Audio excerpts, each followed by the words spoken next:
ሰላም ውድ የማራኪ ገጾች የመጽሐፍት ወዳጆች ቤተሰቦቻችን፣ እነሆ ለዛሬውም የተመራረጡ ጽሑፎችን ይዘን ወደ እናንተ ቀርበናል። ዛሬ ልናተኩርባቸው ያሰብናቸው በሰዎች ግለ ታሪክ ላይ ተመርኩዘው የተጻፉ እውነተኛ ታሪኮችን ይሆናል። ለዚህም በንጽጽር ሁለት መጽሐፍትን መርጠናል። አብራችሁን ዝለቁ። መጀመሪያ ያደረግነው የቀድሞዋን ድምፃዊት የአሁኗን ዘማሪት ዘሪቱ ከበደን በሕይወት ታሪኳ ላይ ተመርኩዛ የጻፈችውን ከልጅነት ወደ ልጁነት የተሰኘውን መጽሐፍ ጋዜጠኛ ቴዎድሮስ ተክለአረጋይ በፌስቡክ ገጹ ላይ ያሰፈረውን ጽሑፍ ይሆናል። ዘሪቱ ከበደን ካወቅኳት ማለትም በሥራዋ ጀምሮ ከድምፃዊነቷ ምርጥነት ባላነሰ የሐሳብ ድፍረቷ ይደንቀኛል ይላል ጋዜጠኛው ሲጀምር። ማሰብ አትፈራምም ይላታል። የምታደርገው ሁሉ የአጀቡን ፍቃድ አትጠይቅም። ከልጅነት እስከ ልጁነት መጽሐፍ ምዕራፍ 1 የሚጀምረው ይህ የሕይወቴ እጅግ አስቸጋሪውና ፈታኙ ወቅት ነው ብላ ነው ይላል ጋዜጠኛው። ይህንንም ቀደም ሲል በትዳሯ ከነበሯት 3 ልጆች አራተኛውን የሚለየው ከትዳር ውጭ የተረገዘ መሆኑ ነው። የመጀመሪያው ትዳሯ ከፈረሰ ከ2 ዓመት በኋላ የመጣ ነው ይሄኛው እርግዝና። ከዚህ ለመሆን ለማሰብም ለመግለጽም አስቸጋሪ ከሆነው የሕይወት ክፍል ነው ግለ ታሪኳን የጀመረችው። የዘሪቱ ጴንጤነት ውሉ ከለየለት በኋላ ይህ እርግዝና የመጣው የትዳሯ መፍረስም አባቱ በይፋ ካልታወቀ ሰው ማርገዟም አብሮን የተሰማው። ዘሪቱ ባትሆን ብዙ ሰው ይህንን ጉዳይ ላለማንሳት ብሎ ብቻ ግለ ታሪኩን መጽሐፉን ያስቀረዋል ወይም ያዘገየዋል። 152 ገጽ ያለው ከልጅነት እስከ ልጁነት 13 ምዕራፎች በ150 ንዑሳን ምዕራፎች አሉት። ርዕሰ ጉዳዩ HIV ኤድስ ባደረገው መላመላ ኅብረ ዝማሬ ጸጉሯን ባጭሩ የተከረከመች ደስ የሚል ድምፅ ይዛ የመጣችበትን አጋጣሚ እንዴት በግድ ተገፍታ እንደሆነ ትናገራለች። በወቅቱ ግን ብዙዎችን ፋሽን ቁርጥ አድርገን ነበር የወሰድነው። ልክ ኩኩ ሰብስቤ ጸጉሯ ላይ ዛጎል እንዳንጠለጠለችው ያለ። ዘሪቱ ስለ እርግዝናዋ በምትተርክበት ክፍል አእምሮትን ምን ጨነቀው፣ ሕግም ይሉንታም የለው፣ ያሻውን አምጡ ይላል እንዳለችው የጠላ ቅራሪ ያምራታል። አልጠጣችም። ጴንጤነቷ አግዷት ግን አይመስልም፣ በቀላሉ የማይገኝ መሆኑ እንጂ። ስለዚህ ሁኔታ ስትገልጽ ቅራሪ ብቀምስ እግዚአብሔርን እንደማሳዝነው በመፍራት ሳይሆን በብዙዎች መረዳት አልኮልን መጎንጨት እንደ ኃጢአት የሚታይ በመሆኑ ከሆነ ወቅት በኋላ ከነጭራሹ ላለመቅመስ በመወሰኔ ነበር ትላለች። ይህ በእምነት ውስጥ መስከን ደረጃ ላልደረሰ ሰው ቀላል መረዳትም አገላለጽም አይደለም። ይህን ማለቱ ራሱ ኃጢአትን እንደማራባት አድርጎ መውሰድ ይቻላል። ዘሪቱ ግን የአጀቡ ወጀብ የማያናውጣት የራሷ ሰው ናት። ዘሪቱ የሚለው ስሟ የአሮጊት ልጅ የባላገር ስም ቢባልም እንዴት እንደጸደቀላትና እሷም በምን ምክንያት እንደምትወደው ትገልጻለች። ከሙዚቃ ጋር ስላስተዋወቋት፣ ከትወና ጋር ስላገናኟት አጋጣሚዎች እንደመጣች በትወናው ሳትገፋ ወደ ምሽት ክበብ ዘፋኝነት የመጣችበትንም ታብራራለች። የመጀመሪያው አልበሟ የተሰራበትን የአልበሙን ስኬትና እንቅፋቶችን ትናገራለች። ለኔ ደግ አባቴ ለሷ ክፉ ባሏ የተሰራበትን መነሻም ትገልጻለች። ዘሪቱ በዓለማዊ ዘፈኖቿም ሆነ መንፈሳዊ መዝሙሮቿ የግድ በፈጠራ ካልተጠበብኩ የምትል ከያኔ አይደለችም። እውነቱ ከልቧ ከተሰማት እሱኑ ኪናዊ ቅርጽ ሰጥታው መስፈንን ወይም መዝሙር ታደርገዋለች። ይህ በራሱ አንድ የፈጠራ ስልት ተደርጎ ሊቆጠር ይችላል። ከትዳር ውጭ የመጣ እርግዝናዋን፣ ሐሜቱን፣ እፍረቱን፣ እንባዋን፣ ሐዘኗን ሳትሰስት ከልጅነት እስከ ልጁነት ውስጥ ታካፍለናለች። ከፕሮቴስታንት ከኦርቶዶክስና ካቶሊካ ቤተ ክርስቲያናት የመጣን ወንድና ሴት ወጣቶች ኅብረት እናደርግ ነበር ትላለች። በኋላም ይህ ኅብረት በተለያዩ ወይም በሐሳብና ትርጓሜ መራራቅ በመፈራረጅ ምክንያቶች ፈርሷል። ይህ ከልጅነት እስከ ልጁነት አንዱ ክፍል ነው። እንዲህ አይነቱ ኅብረት ግን ለምን በሕይወት መኖር ያቅተዋል? የሃይማኖት ኅብረት ከአንድነት ይልቅ በልዩነት ውስጥ የሚኖር በመሆኑ ይሆን?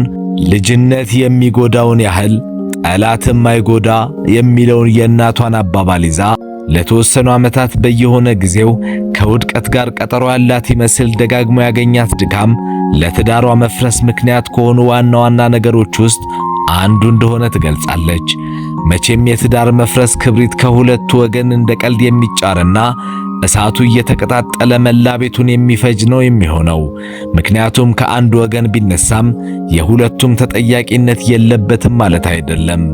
የታዋቂው የእግር ኳስ ኢንስትራክተር መንግስቱ ወርቁ ልጅ የሆነው ላቃቸው መንግስቱ ማለትም የልጆቹ አባት አብሬው በትዳር መኖር ከጀመርኩ በኋላ ለኢየሱስ ትምህርት እስከወደኩበት ጊዜ ድረስ ለጊዜው አምላኮቼ የኪነ ጥበብና ራሱ ላቃቸው ነበሩ ትልና ባለቤቷ መንፈሳዊ ጉዞዋን ባይቃወምም አብሯት ሊሆን ባለመቻሉ ጊዜዋንና መጠጋጋቷን እንዴት ከሱ እየተነጠለ ህብረት ወደምታደርግባቸው ሰዎች እንደሄደና ይህም በሂደት ለትዳሯ መፍረስ ምክንያት እንደሆነ ትገልጻለች።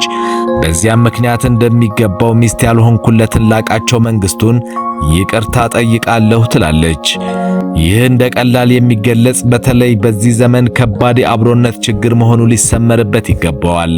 የፍቅር በሚባል አምላክ ሰበብ ብዙ ፍቅር ወድቋል። ወደ መንፈሳዊነት ከመሄዷ በፊት ያለችውን ዘፋኟን ዘሪቱን ከመውደድ አልፋ የምታመልካት እንደነበረች ትመሰክራለች። ያኔ ለአደባባይዋ ዘሪቱ ሊባል እውነተኛዋ እኔ ሳልቀር ወደ ኋላ ተደርገን ነበር የምንኖረው።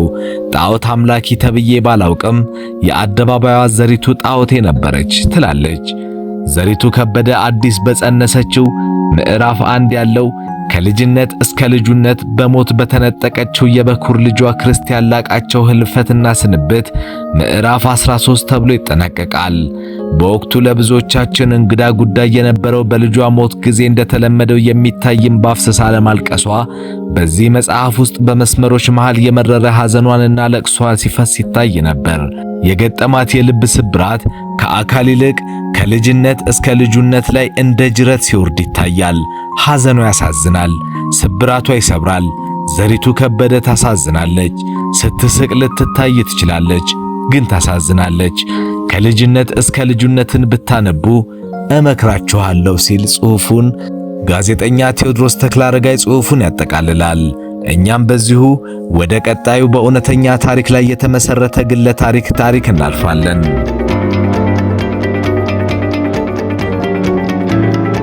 አሁን ደግሞ ጥንቅቅ ብለው በተጻፉና እውነተኛ የህይወት ታሪክ ወይም ግለ ታሪክን በጥሩ ሁኔታ ተገልጾበታል ብለን የወደድነውን አንድ መጽሐፍ ወደ እናንተ እናቅርብ። መጽሐፉ ርዕሱ አመፀኛው ክልስ ይሰኛል። በዳንኤል ሁክ ተጽፏል። ይህ መጽሐፍ በኢትዮጵያዊት እናትና በሆላንዳዊ አባት መካከል በተፈጠረ ግንኙነት የተወለደውን ዳንኤል ሁክ የተባለ ግለሰብን እውነተኛ ህይወት ታሪክ ይተርካል።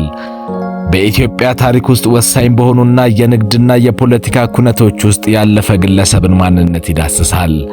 ትረካው በዋነኝነት የሚያጠነጥነው በወንጂ ስኳር ፋብሪካ መሰራረት በኢትዮጵያና በሆላንድ መካከል በነበረው ግንኙነት እንዲሁም በደርግ ዘመን የደረሰውን የፖለቲካ ቀውስ ዙሪያ ደራሲው ማንነቱን ፍለጋ ያደረገውን ትግል፣ በዘር ምክንያት የደረሰበትን መድሎና በመጨረሻም በሳይንሳዊ መንገድ ወይም ዲኤንኤ አባቱን ለማግኘት ያደረገውን ጥረት ይተርካል። ደራሲው ሕይወት በድህነት በክልስነትና በማንነት ጥያቄ ውስጥ የሰጠችውን እልህ አስጨራሽ ትግል በድንቅ አጻጻፍ ስልት የሚተርክ ሥራ ነው። መጽሐፉ ከግል ታሪክ ባለፈ በኢትዮጵያ የታሪክ ሂደት ውስጥ በተለይም በወንጂ ስኳር ፋብሪካ ማህበራዊ መስተጋብር፣ የማንነት ቀውስን፣ የአባትነት ናፍቆትና ዳግም የመገናኘት ተስፋን በዝርዝር ይዳስሳል። ደራሲው ክልስ በመሆኑ የደረሰበትን መገለልና ሆላም በነፍስ ግድያ ምክንያት ያሳለፈውን መራር የእስር ጊዜ፣ በዛም ውስጥ ያገኘውን የእምነት ብርሃን ይተርካል። የሰው ልጅ ለማንነቱ ማረጋገጫ የሚያደርገውን ያላሰለሰ ጥረት በጥልቀት ይዘግባል። ደራሲው ለሚያነሳቸው ነጥቦች በርካታ ማስረጃዎችን ያቀርባል። ከነዚህም መካከል በሆላንድ ቀይ መስቀል የተጻፉ ደብዳቤዎች፣ በሆላንድ የሚገኘው የዘር ሐረግ ምርመራ ውጤት ወይም ዲኤንኤ ምርመራ ውጤትን እንዲሁም በወንጂ ፋብሪካ ውስጥ ይሰራ የነበረው አባቱ ዊሊያም ሁክ የነበረበትን ሁኔታ የሚያሳዩ የቆዩ ፎቶግራፎች ይገኙበታል። እነዚህ ሰነዶች መጽሐፉ ከልብ ወለድነት ይልቅ ወደ ጥናትና ምርምር ዘገባ እንዲጠጋ ያደርጉታል። መጽሐፉ በ11 ምዕራፎች የተከፋፈለ ሲሆን አወቃቀሩም ታሪካዊ ቅደም ተከተልን ክሮኖሎጂካል ኦርደር የተከተለ ነው። ከመግቢያው ጀምሮ እስከ መጨረሻው ምዕራፍ ድረስ የደራሲው የእድገት ደረጃዎች፣ የገጠሙት ፈተናዎችና የፍለጋው ውጤት በቅደም ተከተል ተቀምጠዋል። ከግል ታሪክ ወደ ማህበራዊ ትንተና የሚሸጋገርበት መንገድ ጥበባዊ ነው። ደራሲው የግል ሕይወቱን እንደመነሻ በመጠቀም ትልልቅ የታሪክና የፖለቲካ ጥያቄዎችን ያነሳል። በመጽሐፉ መሃል የሚገኙት የታሪክ ሰነዶችና የዲኤንኤ ምርመራ ውጤቶች የታሪኩን አሳማኝነት ወይም ክሬዲቢሊቲ ከፍ ያደርጉታል። ደራሲው ክልስ የሚለውን ቃል በአመፀኝነትና በማንነት ኩራት በመተካት ቃሉ ቀደም ሲል የነበረውን አሉታዊ ትርጉም ለመቀየር ይሞክራል። የዳንኤል ሁክ አመፀኛው ክልስ የተሰኘው መጽሐፍ በኢትዮጵያ ምድር የተተከለ ሆኖም ግን ቅርንጫፎቹ እስከ አውሮፓ የተዘረጉ የማንነት ፍለጋ ታሪክ ነው። ትረካው የሚጀምረው በ1930ዎቹና 40ዎቹ ዓመታት በወንጂ ስኳር ፋብሪካ መከፈት አካባቢ ነው። የወንጂ ፋብሪካ በወቅቱ የኢትዮጵያ የኢንዱስትሪ ብስራት ተደርጎ ይወሰድ ነበር። በዚህ ፋብሪካ ውስጥ የሚሰሩ የነበሩት ሆላንዳውያን ባለሙያዎችና የአገሬው ተወላጆች መካከል የነበረውን ግንኙነት የራሱ የሆነ ማህበራዊ መደብ ፈጥሮ ነበር። ዳንኤል የተወለደው ከዚህ ማህበራዊ መስተጋብር ሲሆን የደራሲው አባት ዊሊያም ሁክ በፋብሪካው ውስጥ በከፍተኛ የቴክኒክ ባለሙያነት ይሰራ ነበር። በዚህ ወቅት ነበር ከኢትዮጵያዊቷ እናቱ ከብዙነሽ ብርሃኑ ጋር የተገናኙት። ከዚህ ግንኙነት ዳንኤል ተወለደ። ሆኖም አባቱን በወቅቱ በነበረው የፖለቲካና የሥራ ሁኔታ ምክንያት ዳንኤል ገና ሕፃን እያለ ወደ ትውልድ አገሩ ሆላንድ ለመመለስ ተገደደ። ይህም ለዳንኤል የረጅም ዘመን የሐዘን የፍለጋ ጉዞ መጀመሪያ ሆነ። ዳንኤል በወንጂና በናዝሬት አካባቢ ሲያድግ ክልስ ወይም ሚክስድ ሬስ በመሆኑ ምክንያት የማህበረሰቡን መገለልና መድሎ በጽኑ ተቋሟል። እናቱ ብዙነሽ ልጇን ለማሳደግና ለማስተዳደር ያደረገችው ተጋድሎ በትረካው ውስጥ ትልቅ ቦታ ተሰጥቶታል። ዳንኤል በአእምሮ ውስጥ ሁልጊዜ የሚመላለሰው አባቴ ማን ነው? የት ነው ያለው? የሚለው ጥያቄ ነበር።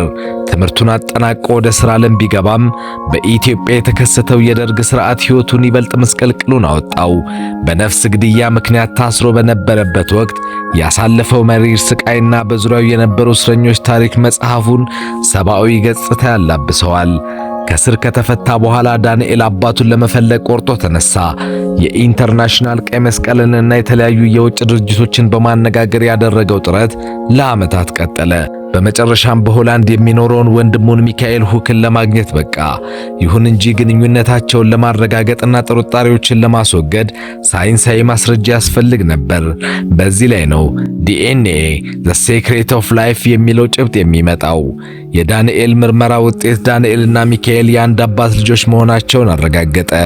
ይህ ውጤት ለዳንኤል የማንነት ጥያቄ ምላሽ ብቻ ሳይሆን ለዘመናት ተሸክሞት የኖረውን የባድነት ስሜት ያስወገደለት ታላቅ ክስተት ነበር። ይህ ክስተት የዳንኤልን ሕጋዊ መብቶች ከማስከበር ባለፈ ለዓመታት ለቆሰለው ስነ ልቦናዊ ስቃይ ፈውስ ሆኖ ይታያል። መጽሐፉ በደስታና በዳግም ግንኙነት በተስፋ ይጠናቀቃል። ደራሲው በትረካው ውስጥ የሚጠቀምባቸው የታሪክ ሰነዶች፣ ፎቶግራፎችና ደብዳቤዎች ለታሪኩ እውነተኛነት ትልቅ ዋጋ ይሰጡታል። መጽሐፉ በኢትዮጵያና በሆላንድ መካከል ያለውን የታሪክ ግንኙነት የሚመረምር ከመሆኑም በላይ በሁለቱ አገራት መካከል የነበሩትን ሰዎች ሕይወት እንዴት እንዳስተሳሰረ ያሳያል።